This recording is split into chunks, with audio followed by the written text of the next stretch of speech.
From torturous human anatomy traps to a reality that will change the way you look at the back of your head when/if possible. These particular cinematic scenarios will no doubt keep you up at night. Oh yeah, and spoilers ahead! You are watching What Culture, and here are fates worse than death. Yellowjacket shrinking into infinity. Now on its own, Ant-Man is a brilliantly funny, entertaining little project, full of humour and of course the charm of Paul Rudd, but it actually has something pretty disturbing in here when it comes to the defeat of Yellowjacket, because that takes a very morbid turn. In the grand scheme of things, Yellowjacket is your typical disposable villain, but the real stakes at play is Scott Lang's daughter, Cassie. Determined to do anything that he can to protect her, Lang shrinks between the molecules and goes subatomic as he proceeds to tear through all of the wires in Yellowjacket's suits until he starts to short circuit. Now for any other movie you'd expect the villain to spontaneously combust or something like that, but we're left actually uncertain whether Yellowjacket actually went subatomic or not. Though we are told the horrors of shrinking between the molecules from Hank Pym, Lang is able to break out of it with the help of Pym's technology, but we're never really told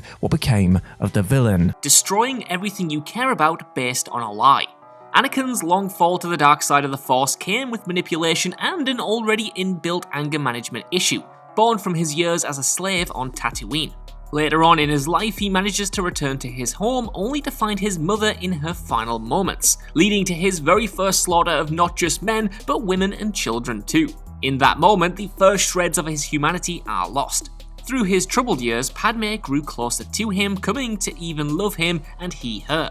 However, his descent was already well on its way by then, fueled by further manipulation by the Emperor. Though he marries Padme in secret, their happiness would be short-lived. In all of his anger and fear, his one constant was his love for her. In his mind, every horrible act was justified if it saved her, no matter if his humanity was lost in the process. So when he rises after his duel with Obi-Wan, resurrected as more machine than man, he is told by the Emperor that in his own rage, he has killed Padme, which absolutely obliterates any of the sanity he might have left. At this point, Anakin Skywalker has lost his family, his friends, his religion, and his grasp on reality, all at the hands of a man who would replace him in a heartbeat. Anakin Skywalker dies in that moment, replaced until his final moments by Darth Vader. No Time to Die, watching the love of your life explode after being infected with nanobots. A lot was made of the potential fate of Daniel Craig's 007 coming into his long-awaited final outing in No Time to Die. Would he simply hang up his suit and pass the mantle over to Lashana Lynch's MI6 agent Nomi? Or would it be in fact Bond's time to, As it goes, the latter turned out to be the case. But the act of the agent with a license to kill paying the ultimate price, after being infected by nanobots that would kill his love and daughter if he ever got physically close to them, in the closing stages of the epic finale, wasn't the actual most painful fate on show here. That unwanted honor fell to Leia Seydoux' Dr. Madeline Swan, safe from Safin's missile base island. Madeline was forced to watch on from a distance as the love of her life and father to her daughter Mathilde spoke his final words to her via radio as a deluge of missiles rained down on the iconic spy. Helpless to aid Bond, the sight of Madeline painfully accepting her new world without him acts as one of the most heartbreaking beats and fates of the entire series. Just really sad, isn't it? Learning the truth at the worst possible time, They Live. John Carpenter's 1988 classic They Live is one of the strangest science fiction movies ever made. But it's also one of the very best, baby. The movie follows a drifter named Nada after he arrives in Los Angeles. Through the course of his looking for work and being around other drifters, he stumbles upon something strange. A group of people believing that the world is being enslaved in a dreamlike state has created special sunglasses. When Nada puts them on, the world is completely different, and in black and white. When he looks at advertisements, instead of pictures, they simply say obey or conform. Money has the words "this is your God" written on it, and some people, well, they aren't people. They're aliens. Using the glasses, he can see the world as it truly is. And it's clear the aliens are broadcasting a signal keeping the population oppressed. So he sets out to destroy it. What a guy! When he does, there is a montage of scenes showing the aliens, now in colour and completely exposed. The populace begins to freak out at what they see, understandably. And at the very end of the movie, a couple having sex is interrupted when the woman looks down to see an alien beneath her, asking, "What's wrong, baby?" pretty clear what's wrong. Being her at that exact moment, yeah, that is a fate worse than death right there. Stranger Things, being flayed. In the comfortably spooky nostalgia-tinged world of Stranger Things, there's one horror greater than all others: the Mind Flayer. The Mind Flayer reveals itself initially as wisps of smoke and shadow stalking young Will Byers through his empty school at night, then expands into a vast, dark entity that channels its life force into the petrified Will and possesses him. However, an even more chilling fate awaits those possessed by the Mind Flayer in Season 3. These flayed victims, once possessed, are made to march unwillingly to the local steelworks, where they are melted into gooey piles of flesh and used to construct a pants-wettingly scary physical form for the Mind Flayer himself. It's not clear whether the globs of amorphous viscera that used to be people are still conscious or not, but either way, this is a fate much worse than a simple death. Kaecilius abandons life for Dormammu. Doctor Strange is one of those characters who always seems to work best when playing off of other Marvel heroes. While his first solo movie was an impressive outing for Benedict Cumberbatch, he always seems to be much more engaging when he's interacting with other Avengers, like in Thor Ragnarok and Infinity War. However, the fate of Kaecilius in his own movie ended up being much more thought-provoking than many would have imagined. After killing the Ancient One, stealing pages from magical texts, and bringing Dormammu into the world, we have to ask the question, does our villain pay the ultimate price? Well, yes and no. Make no mistake, we do see Kaecilius fading into dust in a scene that seems to anticipate Avengers Infinity War, but the subtext behind the disintegration seems to be a little more than just plain old oblivion. When striking up a bargain with Dormammu, Strange drives the dark dimensional being away, leaving Kaecilius and his followers to join him in the dark dimension. While Kaecilius fought tooth and nail trying to bring this type of darkness to Earth, it would probably make for a horrible situation if he is trapped in the dark dimension with Dormammu, who is probably not going to be too happy with being sent away from Earth. Death at the hands of Stephen Strange may have been just fine, but the idea of Dormammu finding every which way to torture you in the dark dimension forever, well, that sounds far less enjoyable. The holiday special simply existing. When asked to define the exact feeling of having one's brain pulled out through one's ears, it might be worth offering the holiday special as an example. Even George Lucas, Big George himself, who had very little involvement in this film, disavowed it, making it very difficult to obtain legally. It was absolutely terrible, but the special was, however, the first meeting that fans would have with none other than Boba Fett. The character is introduced with what would become the Mandalorian's signature forked weapon, coming before his appearance in The Empire Strikes Back. Though he was retroactively added to A New Hope in 1997, this is the actual first appearance of the character, no matter what George Lucas would have you believe. Despite this though, be under no illusions, the special is just as bad as it sounds. Enjoy it with a stiff drink because you'll absolutely need to, though much like certain other video nasties out there, you'll be happier having not seen it. Army of the Dead having to kill your zombie dad. In a film jam-packed full of unenviable decisions being made by its leading characters. Perhaps the most devastating of choices belongs to that of Kate Ward, with her father, Scott, being forced to kill her mother after she became infected following the Las Vegas outbreak. The entire film sees the two trying to repair their relationship. Then, just as the pair attempt to make a daring escape post-heist via helicopter in the closing stages, Scott finds himself being munched on by alpha zombie Zeus. As the literal dust settles on the copter crash, with Zeus's head being splattered into pieces by Scott, Kate quickly realizes what must be done. She takes in her last few moments with her pops before sending a bullet straight through his head as he crosses over into the land of the undead. Sure, Kate may have a few pennies in the bank thanks to her father's loving final gift to her on his deathbed,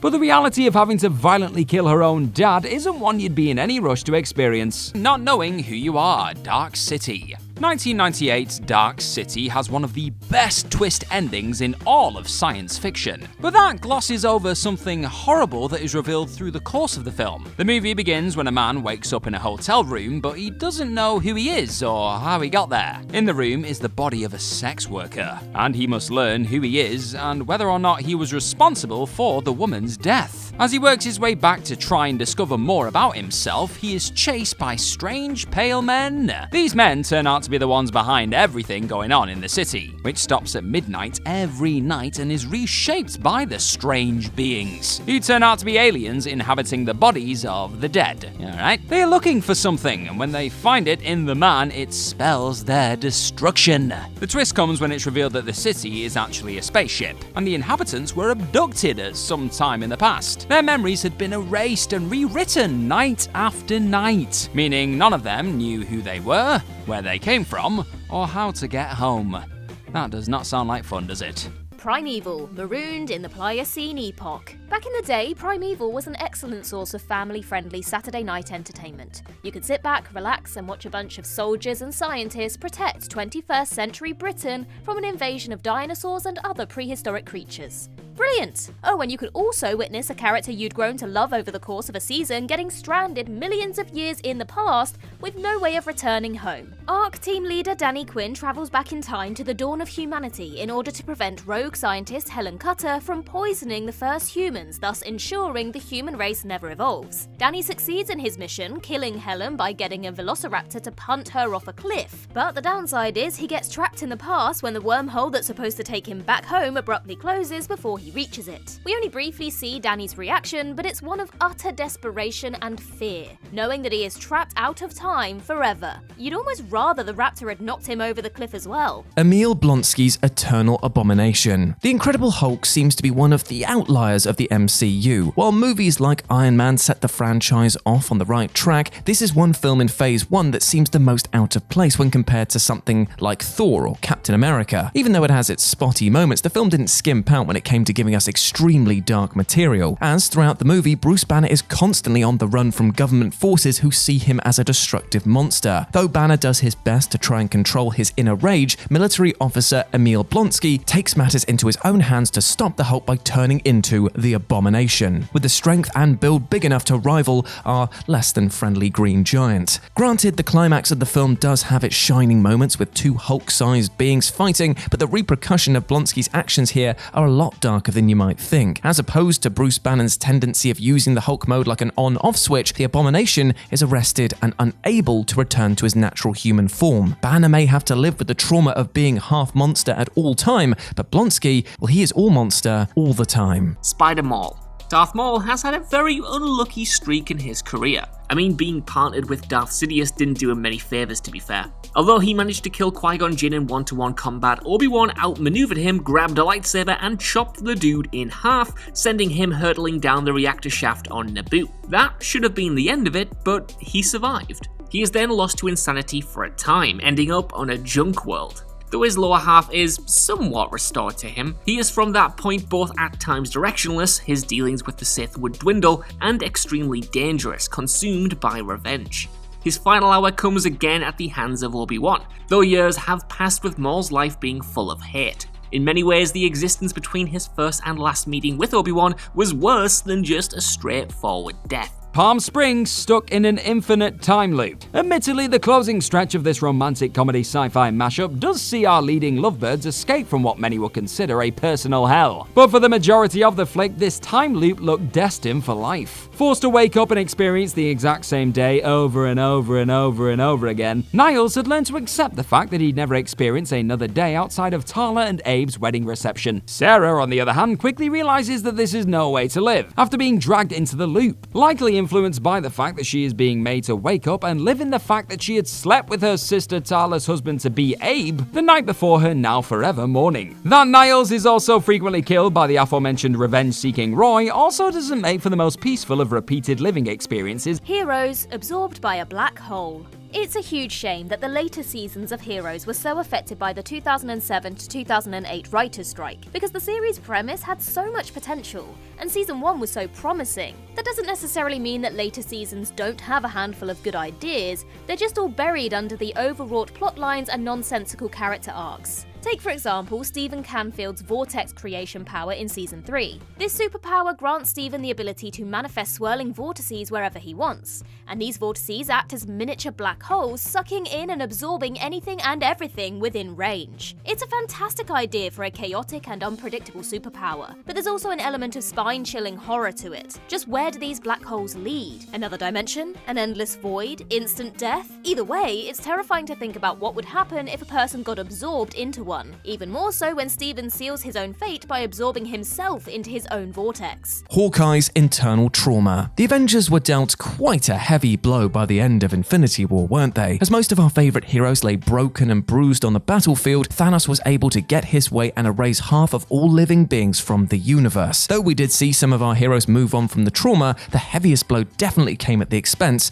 of Clint Barton. Still on house arrest during the events of Infinity War, Hawkeye is enjoying a rather comfortable life at home as he spends quality time with his family. Even though things seem to be fine up until the start of Endgame, Clint gets his heart ripped out of his chest in the first few frames as we see his wife and 3 children turn to dust around him. Sent into a blind fury at the loss of his family, Hawkeye turns to a life of crime or vigilantism and unofficially becomes known as Ronin, where he goes about killing those who commit unjust practices. Even when trying to make amends with his checkered past, Clint's trip to Vormir also came with its repercussions as he saw his lifelong friend Black Widow sacrifice herself for the greater good of the team. Just when he thought that he had the redemptive arc that he needed, he has to return back to his own time after watching his best friend die right before his eyes. Barton may have managed to survive the snap, but what he lost cost him not only the ones he loved, but also his entire reputation as a hero. Frozen in Carbonite. Yep, you saw this one coming. Who wants to be a wall decoration for Jabba the Hutt? Sure, it might be easy work, but believe me, the pay is terrible. Captured by the Empire and frozen in Carbonite, Han Solo is given to the Hutt as payment for his many misdeeds against him. Delivered by Boba Fett, there seems to be little chance of recovery for the errant smuggler. While the period in which he is frozen is, in a way, the easy part, the knowledge of what is coming would be enough to drive a person mad. Sinking lower into that pit with Boba Fett and Darth Vader looking down on him, I mean, what crueler way to meet your fate? Only Solo could have mustered the energy to smile in the face of it all, thanks to Leia's I love you. Black Widow, brainwashed and controlled by your creepy father. Scarlett Johansson's Natasha Romanoff had long confessed to having a sizable amount of red in her ledger, and a lot of said red came in the form of a young child being caught in the middle of an assassination attempt, seemingly killing the infant in the process. That child was none other than General Dreykov's daughter, Antonia. But as it goes, Antonia had actually survived the horrific incident. Yet instead of compassionately nursing his daughter back to health, Dreykov eventually opted to turn his own flesh and blood into a mind-controlled killer. Though the death of an innocent child in the midst of a catastrophic event would have been absolutely dreadful, the realization that this assumed event gave way to Dreykov manipulating his own daughter into becoming the Taskmaster is about as sickening an act as they come. Antonia is free from this control late in the day, but being forced to act as an almost robotic murder machine for much of her life can't have been a joyful way to grow up. Being exiled to the island of Manhattan, Escape from New York. In Escape from New York, the near-future world of 1997 features a United States riddled with crime. To deal with the country's worst criminals, the government seals off the island of Manhattan, converting it into a maximum security prison. The bridges are all mined and a 50-foot wall surrounds the island. The prison is impossible to escape from, and anyone who gets imprisoned there automatically receives a life sentence. Because of this, the people imprisoned on the island form into various gangs, and the overall ruler is a man who calls himself the Duke of New York. A strong title, that. In the movie, the Duke of New York was able to get his hands on the President of the United States after Air Force One was hijacked, and it's up to Snake Plissken to get him back. When Snake is making his way to the disembarkment zone, a woman's voice can be heard on an intercom. Among other things, she says you now have the option to be terminated and cremated on the premises. Essentially, getting stuck on the island for the rest of your life was such a terrible fate, people preferred to be killed rather than make the trip. Right. Doctor Who getting turned into a gas mask zombie. One of the most haunting Doctor Who episodes of all time, The Empty Child, isn't just spooky, it's downright nightmare-inducing. Not only is this due to the spooky atmosphere and disturbing visuals, it's because of the creepy existential horror surrounding the notion of being turned into a gas mask zombie. If the empty child or anyone that he has infected touches you, you succumb to the most grim of afflictions. The child's injuries appear on your body, and your mind is slowly erased, replaced with the child's obsession with finding his mother. With your mind entirely replaced, now it's your face's turn. As your transformation begins, a feeling of sickness overwhelms you as something forces its way up your throat and out your mouth, the breathing apparatus of a gas mask. Your eyes turn dark and expand, forming the mask's oversized lenses, and then the mask comes together, sealing itself in place by fusing with your skin, never to be removed. With the transformation complete, you are now unrecognizable, your body and mind replaced by that of a terrified child wearing a gas mask. If you're interested in more Doctor Who content, then make sure you head over to our sister channel Who Culture. Ghost's backstory. Most character arcs in superhero movies start after the result of an accident gone wrong. Whether it's something like Tony Stark trying to find his way out of terrorist clutches with only his wit, or Bruce Banner being exposed to gamma chemicals while experimenting, plenty of superheroes work with circumstances beyond their control. However, it goes the same way for supervillains too. For as much of a villain as Sonny Birch is in Ant-Man and the Wasp, the real star of the show is Ava Starr, whose ability to phase through objects made her look like a badass adversary to Scott Lang. A power like this would normally be a pretty good trick in your arsenal, but the catch is that she doesn't really have control over it. While working on this technology with her father, an explosion claimed her family's life, leaving her stuck in a state of constant phasing. Rather than being able to harness her power, the ghost suit ends up trying to refine it, while Ava herself is in constant pain and in danger of phasing out completely if not for the quantum power that Hank's long-lost wife has acquired. Ghost might be considered a villain in the grand scheme of Ant-Man and the Wasp, but underneath the rough exterior is just a kid trying desperately to live a peaceful life. Being digested in the Sarlacc pit. If we were to just go by the films as canon, which we're not, but bear with me, then Boba Fett has what is potentially one of the worst and biggest damp squib endings from that original trilogy. This fearsome bounty hunter was enough to make Han Solo roar with surprise, and he's then immediately and accidentally knocked into the maw of the Sarlacc, doomed to spend the rest of his life slowly being digested. However, the character proved to be more popular than his fate would allow. With thanks to the expanded universe, he was given many more adventures, escaping the Sarlacc and the indignity of that ending. Hell, Lucasfilm even saw fit to expand upon Boba's origins as a bounty hunter, with the character appearing again on screen in the Clone Wars TV show. And then he was killed again, but this time by the studio. Ahead of the sequel's trilogy release, the entire EU was deemed non-canon, which dropped Fett back into the belly of the Sarlacc once again. He escaped, only to be returned to his doom. Fortunately, in this rollercoaster of a story, Boba is now back out the belly of the beast as revealed on The Mandalorian. He's in, he's out, he shakes it all about, and I would not like to experience even 1% of what he's been through. The Suicide Squad, crushed by an entire Jotunheim reactor. In a film which boasts some of the most shocking sequences of murder and mayhem you're ever likely to see pumped into a superhero romp, there's one apparent death in particular that stands above the rest. Sure, seeing a dude be ripped to shreds or trampled by a giant starfish is pretty extreme, but witnessing John Cena's Peacemaker be savagely wounded by bullet shards to the throat before being crumpled into the ground by an entire Jotunheim reactor undoubtedly takes the death scene cake. Only it would have were it not for the fact that this douchey Captain America type actually survived the whole damn thing. As revealed in the post-credits scene for the flick, the broy tidy-whities wearer actually lived through the no doubt excruciating experience of having a gigantic building crush him to pieces and was being nursed back to health in the hospital. Superhuman resilience or not, experiencing your throat being slit open and a building landing on you isn't anyone's idea of a good time. The Ludovico technique, a Clockwork Orange. In A Clockwork Orange, Alex Delage is not a good person. He's an unapologetic recidivist who regularly beats up his closest friends, routinely beats the crap out of beggars. He's a true villain. He's also a murderer, which is what lands him in prison.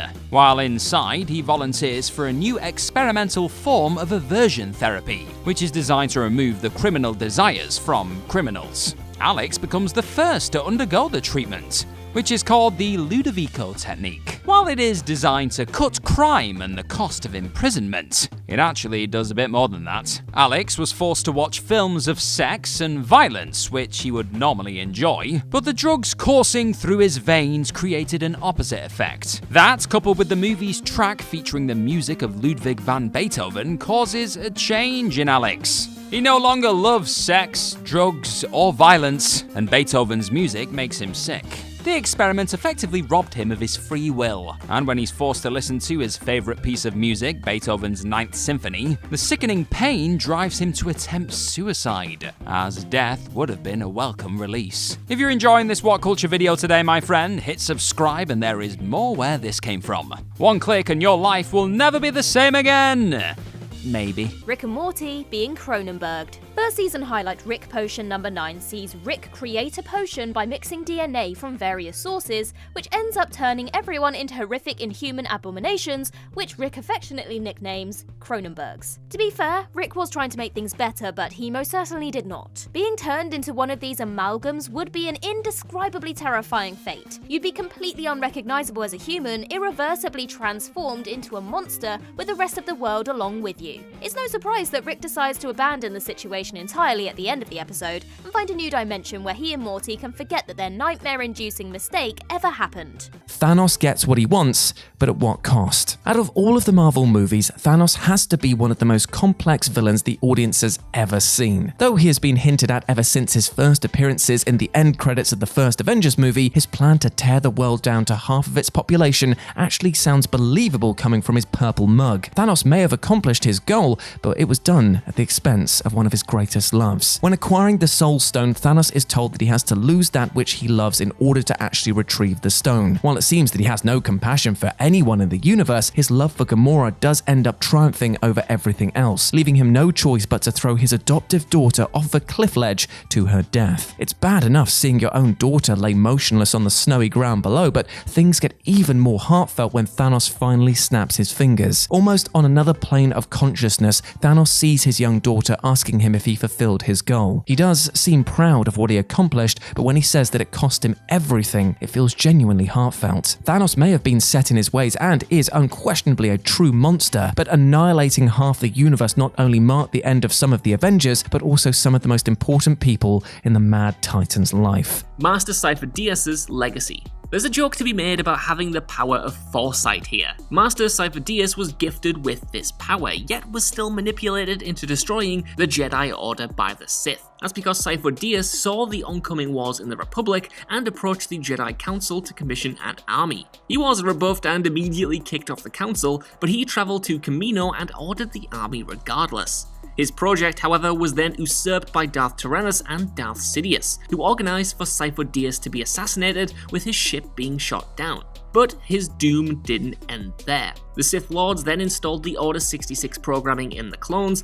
meaning that when the time was right, they had an enormous army to target and destroy the Jedi once and for all. Master Sifo Dyas then, while believing he was acting to protect the Jedi, ended up being one of the reasons that they were destroyed. Candyman becoming the legend. Inspiration can be a devastating beast, as Anthony McCoy unsettlingly found out over the course of Candyman. After becoming engrossed by the myths surrounding Sherman Field / Candyman, McCoy is thrust deeper and deeper into the world of this figure, after his art based on Field starts to garner attention. Before long, McCoy is introduced to more of the lore involving the Candyman hive, and a fateful beasting begins to alter his appearance to the point of himself becoming the next iteration of the legend. By the time the feature comes to a close, Anthony has been wrongly gunned down by the police, only to return as the fully fledged Candyman to massacre them, forever cursed to arrive into people's lives should they dare utter his name 5 times in a mirror. Don't you dare try it. Admittedly, Candyman is seen as something of a force of good in these closing stages, but you still wouldn't find many people lining up to have their soul corrupted by the spirit of this deeply chilling figure. Everything that happened to Anakin Skywalker, Star Wars Episode 3, Revenge of the Sith. The story of Anakin Skywalker is a true tragedy. Born a slave, he was rescued by the Jedi and was trained to become one himself. In doing so, he elevated his position, but Anakin had a hard time letting go, and the attachments he formed throughout his life made being a Jedi a bit difficult. Jedi do not crave vengeance, But that is exactly what Anakin sought when his mother was killed by Tusken Raiders. He slaughtered them, the men, the women, and the children. And his anger and passion only served to push him toward the path of the dark side of the Force. He eventually embraced said dark side in an effort to save Padme's life, but the path he walked turned into a self-fulfilling prophecy, resulting in her death. Oops. He turned from everything and everyone he cared for only to bring about the death of his beloved, and he was forever changed. He fought his master and closest friend to a near standstill, but lacking the all-important high ground, Anakin lost his limbs and was left for dead, burning to death. He was saved by his new master, and from there he became the terror of the galaxy known as Darth Vader. Now Vader was ultimately redeemed when his son refused to give up on him years later, but his redemption came at the cost of his own life. Yeah, pretty sad life this. The 100 forced into cannibalism. Post-apocalyptic teen drama The 100 turned surprisingly fun and engaging after a mediocre first season. By season 5, the stakes are high and the show examines numerous intriguing sci-fi concepts. One such speculative high-stakes situation involves a sizable percentage of the main characters sheltering in a large underground bunker. Unfortunately, until the bunker's inhabitants know that the outside world is survivable, they're trapped inside, locked underground for years on end. Pretty soon, their food supply begins to run dry, and when that happens, there's only one viable option if they want to survive. They have to eat each other. Being forced to turn to cannibalism in order to survive is a grim fate, especially when the human meat you're being fed is shaped into tiny little cubes of jelly. Nebula's endless rebuilding. For somebody who is an android, Nebula brings a lot of emotional depth to the Guardians of the Galaxy. While she may have been a pretty standard villain in her first appearance, her development as a character throughout Infinity War and Guardians 2 showed her to be much more than just a bunch of parts scraped together. However, there is something even darker that comes with being an android. Ever since she was first brought into life, Nebula's sole purpose was to be the aid of her father, which saw her turn into a relentless killing machine bent on serving her father's every whim. While she did her best as a faithful servant to Thanoss, her manifestation was a lot more painful than some may remember. Being pretty much assembled since day one, Nebula has been through some of the most traumatizing pain by being ripped limb from limb only to be put back together again. I mean, look no further than the scene in Infinity War where Thanos tortures Gamora by making her watch her sister be slowly ripped apart in order to get the actual information that he wants. Though she does learn to care for people along the line, Nebula has to fight through the deepest pain an android could face in order to actually sympathize with other living beings. In that respect, even though she may be artificial, Nebula may be even more human than most of the other Avengers. Meeting a Geonosian brainworm. Geonosis was the location of the best scenes in Attack of the Clones. It is there that Anakin, Obi-Wan and Padme face the arena, only to be saved by the Jedi and the Clone Army. In the Clone Wars TV series, this planet receives a bit more detail though, even if it might have been better that it hadn't. The Queen of Geonosis was an 8.6 meter long monstrosity who planned to conquer the Republic and the Jedi, using her children to do so. Her children were the brainworms, parasites that would enter a host and bring them completely under her control, even restoring the dead to life. Even after the Queen's defeat, some of her children survived and managed to infect several of the clones, and even one Jedi Padawan, posing a serious threat to the rest of the galaxy before they were able to be defeated. These nasty little creatures may still yet be out there waiting to infect the next unknowing soul. June, a gradual poisoning. It's probably safe to say that few films will ever come close to matching the sheer size, scope and all-round epicness Denis Villeneuve managed to pack into 156 glorious minutes. And while June came equipped with a stunning amount of detailed world building and some of the most compelling characters of the year, it's in Death where this film showcased some of its more impactful punches. Yet though gripping duels, explosive battleground sequences and being swallowed by a sandworm is all well and good, it's perhaps one Duke's noble sacrifice that carries the most weight due to the savage consequences that came to pass. After biting down on a poisonous tooth gifted to him by Suk Dr. Yue, post-betrayal no less, a toxic gas is unleashed on an unsuspecting House Harkonnen. What follows are blood-curdling cries as the pale race have life squeezed from their bodies. But it's the sight of Baron Vladimir floating/scratching for the last ounces of life that really hammer home the severity of the moment. Resigned to a tub of black goo for the remainder of the flick, you can bet the Baron questioned whether life was even worth living as he writhed in horrific pain thanks to Leto's cunning chomp. Faulty stasis chamber, Passengers. In Passengers, the Avalon is a sleeper ship carrying 5,000 colonists from Earth to a planet called Homestead 2. The journey between takes 120 years, so the crew and passengers are placed into stasis for the duration of the trip. But unfortunately, an asteroid collision changes things for one unlucky passenger. James Jim Preston was the unfortunate soul who was woken up only 30 years into the journey, which meant he was looking at a 90-year voyage without anyone else to talk to besides an android bartender. That's a lonely life. At first, he tried to make the best of a bad situation, but it was not easy. Due to his passenger class, he wasn't able to eat many varieties of food, and he couldn't go anywhere he wanted to on the ship. After a year, he began contemplating suicide, but he decided against killing himself when he happened by a pod containing a beautiful woman. He ends up releasing her, which also doomed her to a 90-year sentence aboard the ship. Not cool. And while things work out in the end, that one malfunctioning stasis chamber effectively destroyed the life Jim had planned on living, which is why suicide was such a tantalizing prospect after a year by himself. The X-Files, your shadow makes people disappear. The X-Files is stuffed to the brim with brutal deaths thanks to its smorgasbord of terrifying monsters and villains. But death is not the cruelest fate a victim of an X-File has ever succumbed to. One of the most horrific fates, worse than death, occurs in the episode Soft Light, in which Mulder and Scully investigate a series of inexplicable disappearances. It turns out that these vanishings are the result of an experiment gone wrong, involving physicist Chester Ray Banton and a particle accelerator. Now his shadow erases anyone it touches. Step into the shadow even for a second and your body collapses into nothingness and you disappear. It's a chilling fate for the victims, but it's even more disturbing to consider the fate of Banton himself. He can never see his friends or family again for risk of erasing them from existence. In fact, he can never interact with another human being again, not without fearing they may step into his shadow. Add a generous dose of paranoia about being hunted down by the government, which he is, and Banton's fate is one best avoided. Dormammu's time loop. There were probably many comic book fans who thought that they would never see the day where Dormammu was put in a movie. After years of experimenting with different comic book properties, 2017's Doctor Strange finally gave us the extra-dimensional being that many people had heard about in the comics for years prior. Though Strange is able to defeat the being from the Dark Dimension,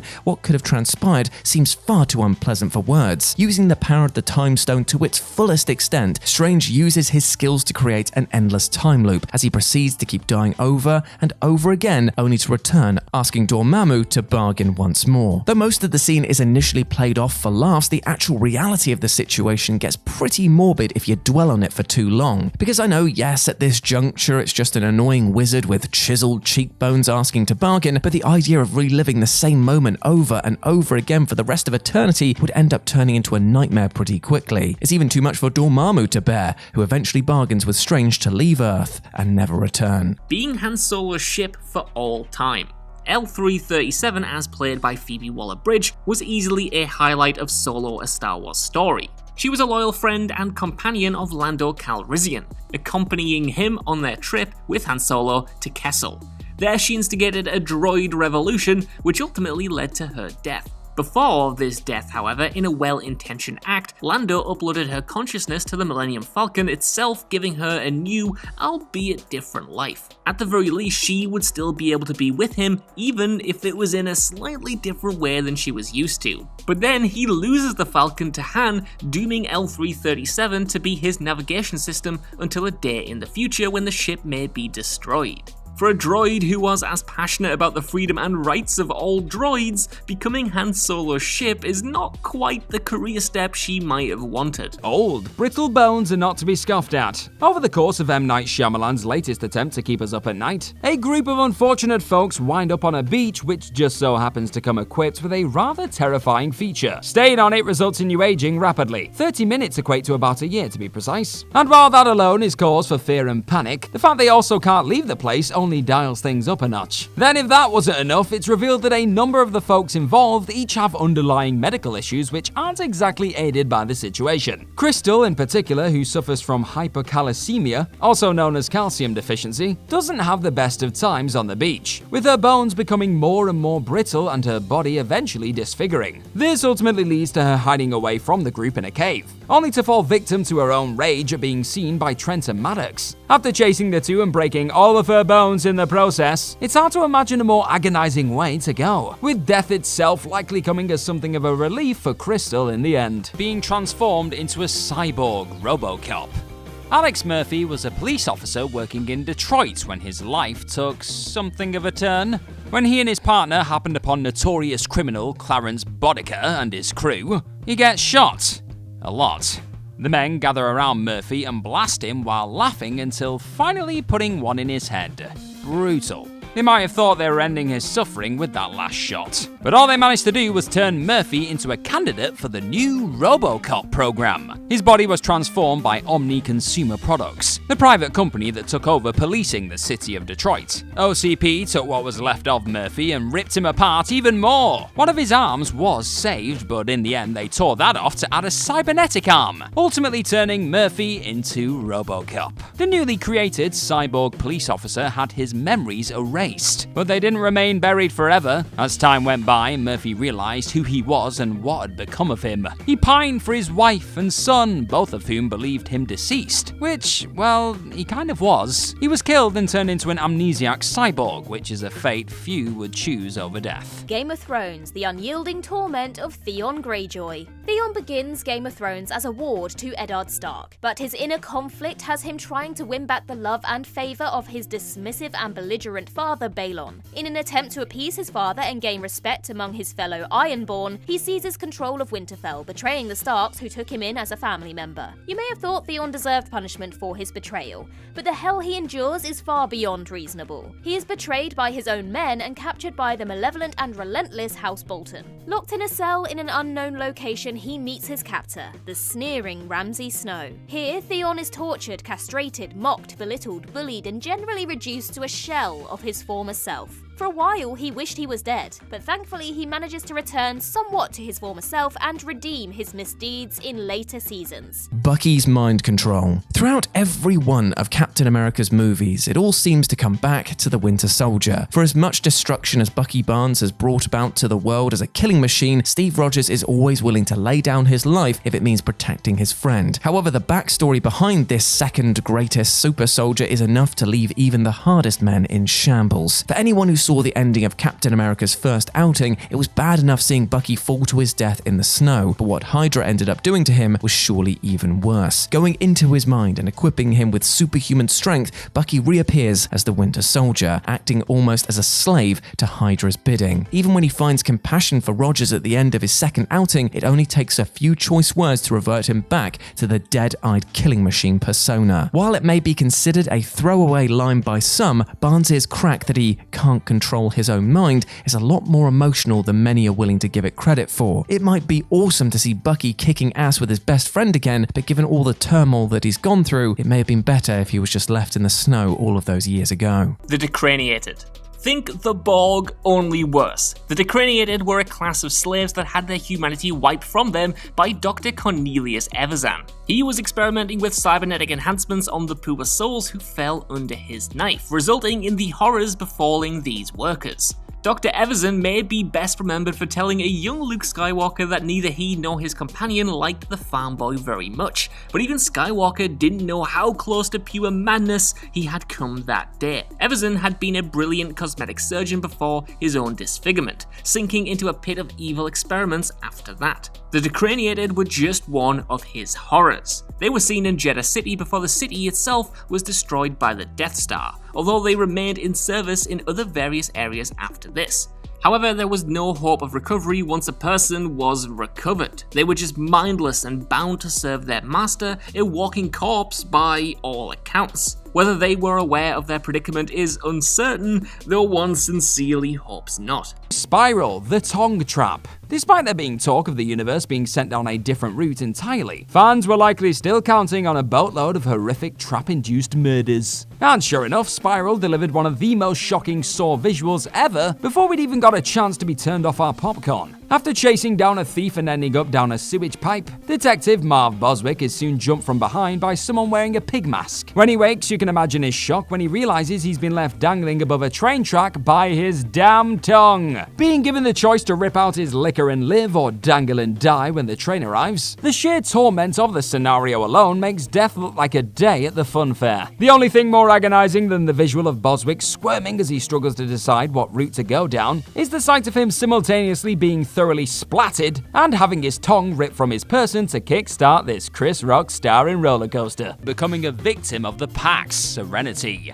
Firefly was one of the best sci-fi series ever made, but it was unfortunately cancelled before it had the chance to complete its first season. Boo! The fans went to war and managed to get a film made in 2005, and Serenity tied up some of the stories from the show, offering browncoats a little bit of closure. One of the key elements of the show were the Reavers, a group of people who went to the edge of space and went mad. The Reavers were a group of cannibals who terrorized the people of the outer worlds, though little was really known about them. The inner planets denied their existence, and as Serenity revealed, there was a good reason for that. A few years earlier, the Alliance called for people to colonize a planet called Miranda, but the terraforming didn't take and the colony was lost. At least that's what they told people. In reality, the Alliance tried to control aggression in the populace by injecting G23 Paxilon hydrochlorate, or Pax, into the atmosphere.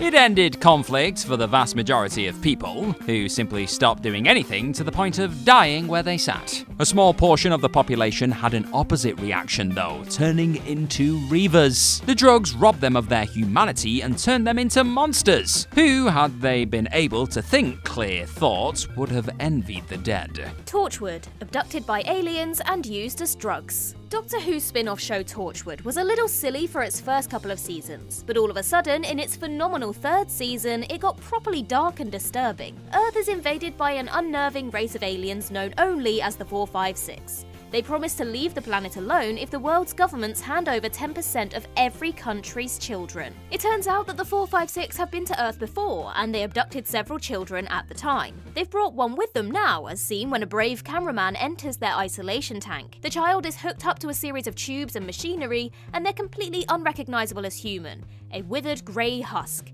But they're still alive and very much conscious. This is terrifying enough in itself. But when asked what purpose this serves, the 456 reply that it simply feels good. They're using the children to get high. To them, the children are drugs. A horrifying idea, and certainly a fate worse than death for the children involved. Red Skull becomes the keeper of the Soul Stone. From the moment that he was introduced to the MCU, it was an absolute blast watching Captain America on screen. Going from mild-mannered little kid to the world's first super soldier was cool enough, but then to see him face off against head of Hydra Red Skull was utterly brilliant. But the villain's death was definitely ambiguous, because many presumed that the Red Skull was killed when trying to grasp the power of the Tesseract. But when you watched it again, you realized that the power that washed over his body didn't disintegrate him, but instead transported him to a different side of the universe. Returning to the fold in Infinity War, we are introduced to Red Skull yet again when Thanoss seeks the Soul Stone. As he guides the Mad Titan to the whereabouts of the stone, Red Skull goes into detail about how the blast from the first Avenger ended up leading him here, where he is cursed to guard over the stone for the rest of time. Red Skull was never able to acquire the treasures that he really wanted, but the fact that he has been condemned to live his life in a frozen tundra forever is a far greater punishment than death ever could be. Probably pretty fitting though, seeing as he is a massive Nazi and deserves everything he gets. Simply being a droid in this universe.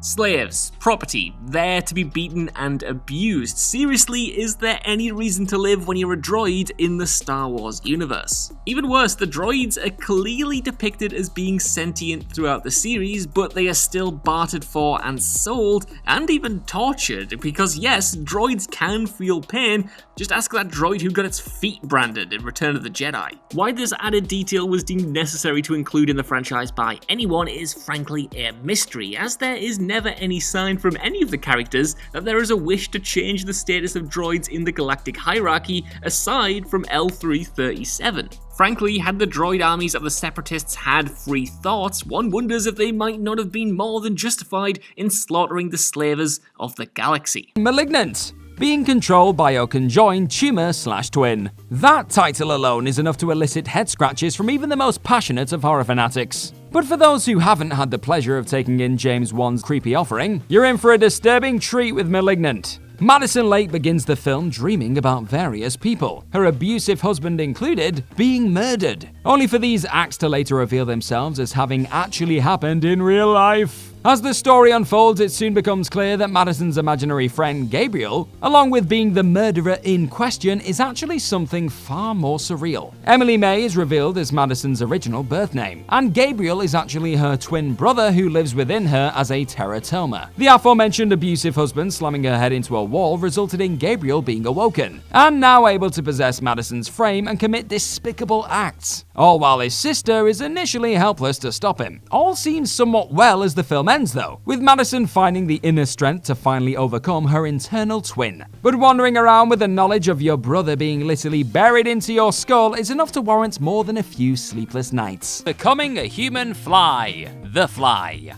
In The Fly, Seth Brundle is an eccentric scientist who suffers from extreme motion sickness. He can barely handle a ride in a car, which is why he put all of his considerable intellect into the creation of telepods, which were devices that made instantaneous teleportation possible. His first experiments proved to be failures, as the telepods had no problem teleporting inanimate objects, but organic matter was another story. When he put a baboon through, it was turned inside out. But the failures helped him to understand the problem. He fixed the software and the telepods worked. He then teleported himself and it worked.